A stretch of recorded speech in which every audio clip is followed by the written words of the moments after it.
The future of the African Union mission in Somalia hangs in the balance, as the U.S. maintains it will only fund if Europe and Africa share the burden.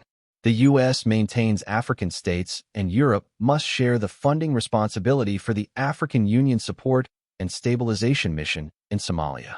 Responding to a question on the funding by the Star, commander of the U.S. Africa Command, General Michael Langley said African states must take responsibility for their own security, insisting on burden sharing. As resources are rebalanced globally, it is essential that all partners around the world, Africa included, take more ownership in their regional and continental security. I know that the AU and the UN are working to solve these problems, but from a security perspective and more operational perspective that I bring, we do wish for the sustainability of long-term stability in Somalia. The U.S. supports Somalia on building Somali security capacity. That's where I come in.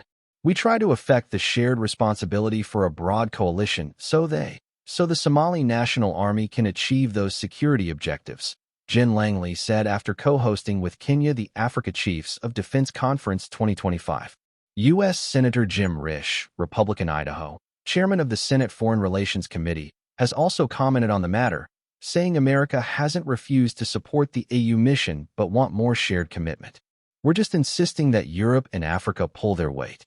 Funding schemes like UNSCR 2719, the UN Security Council Resolution 2719-2023, let others dodge the bill and dump the cost on U.S. taxpayers, while giving the UN a welcome distraction for its own failure, he said on Tuesday. Senator Risch added the U.S. is not abandoning the American-trained Danab Brigade, an elite special operations unit within the Somali National Army, or the fight against al-Shabaab.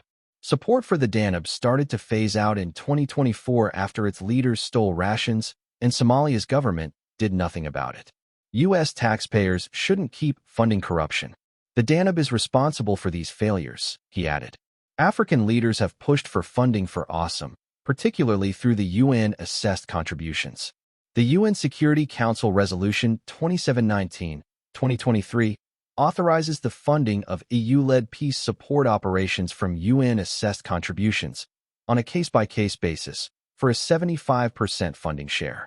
President William Ruto and his Somali counterpart Hassan Sheikh Mohamud in October last year called for additional security funding ahead of the AUSSOM transition in January. They stressed the necessity for AUSSOM to be adequately financed and called on stakeholders to explore all possible funding avenues. In April, regional leaders at the Extraordinary Summit of Troop Contributing Countries in Entebbe, Uganda, deplored underfunding of AUSSOM and urged implementation of the UNSC Resolution 2719.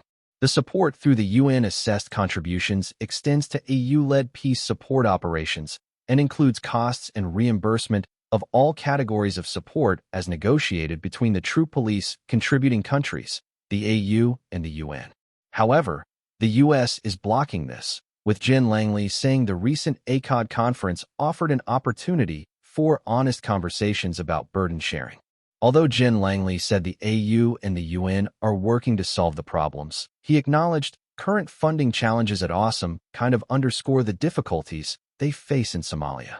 But I would just stay out of that realm, but just talk about how, if they do solve these problems, it will be an enabler for continued operations in Somali National Army's fight against al-Shabaab. So I know that the U.S. continues to work with Somali stakeholders, partners, and neighbors to improve the collaboration to go against this formidable foe, he added. On May 2nd, Senators Jim Risch, Ted Cruz, Republican Texas, and Rick Scott, Republican Florida, introduced the AUSSOM Funding Restriction Act of 2025 to safeguard U.S. taxpayer funds and hold the UN and African Union, AU, accountable in African peace operations. Senator Risch said that at the UN, their European partners are looking to skirt their financial commitments to AUSSOM by switching to a new imbalanced funding mechanism that pushes the burden on Americans. We can't let that stand. This bill will prohibit U.S. contributions to AUSSOM under this new funding scheme until the AU and the UN can prove that they are using the funds they have responsibly and prevent Americans from being locked into perpetually funding a broken system, Risch said. On his part, Senator Cruz argued that AUSSOM Restriction Act would safeguard American taxpayers' cash and prevent it from being spent in ways that don't advance America's national security interests. Senator Scott echoed the remarks, saying the U.S. will not allow its tax dollars to be exploited by the UN, while their partners refuse to pay their fair share, much less for a mission that fails to spend these dollars responsibly or transparently. They added that AU's inability to meet the eligibility criteria and funding conditions asked of the U.S. shows a disregard for the American taxpayers' money. The blame game comes at a time al-Shabaab has sustained attacks in various parts of Somalia amid a drawback of foreign forces.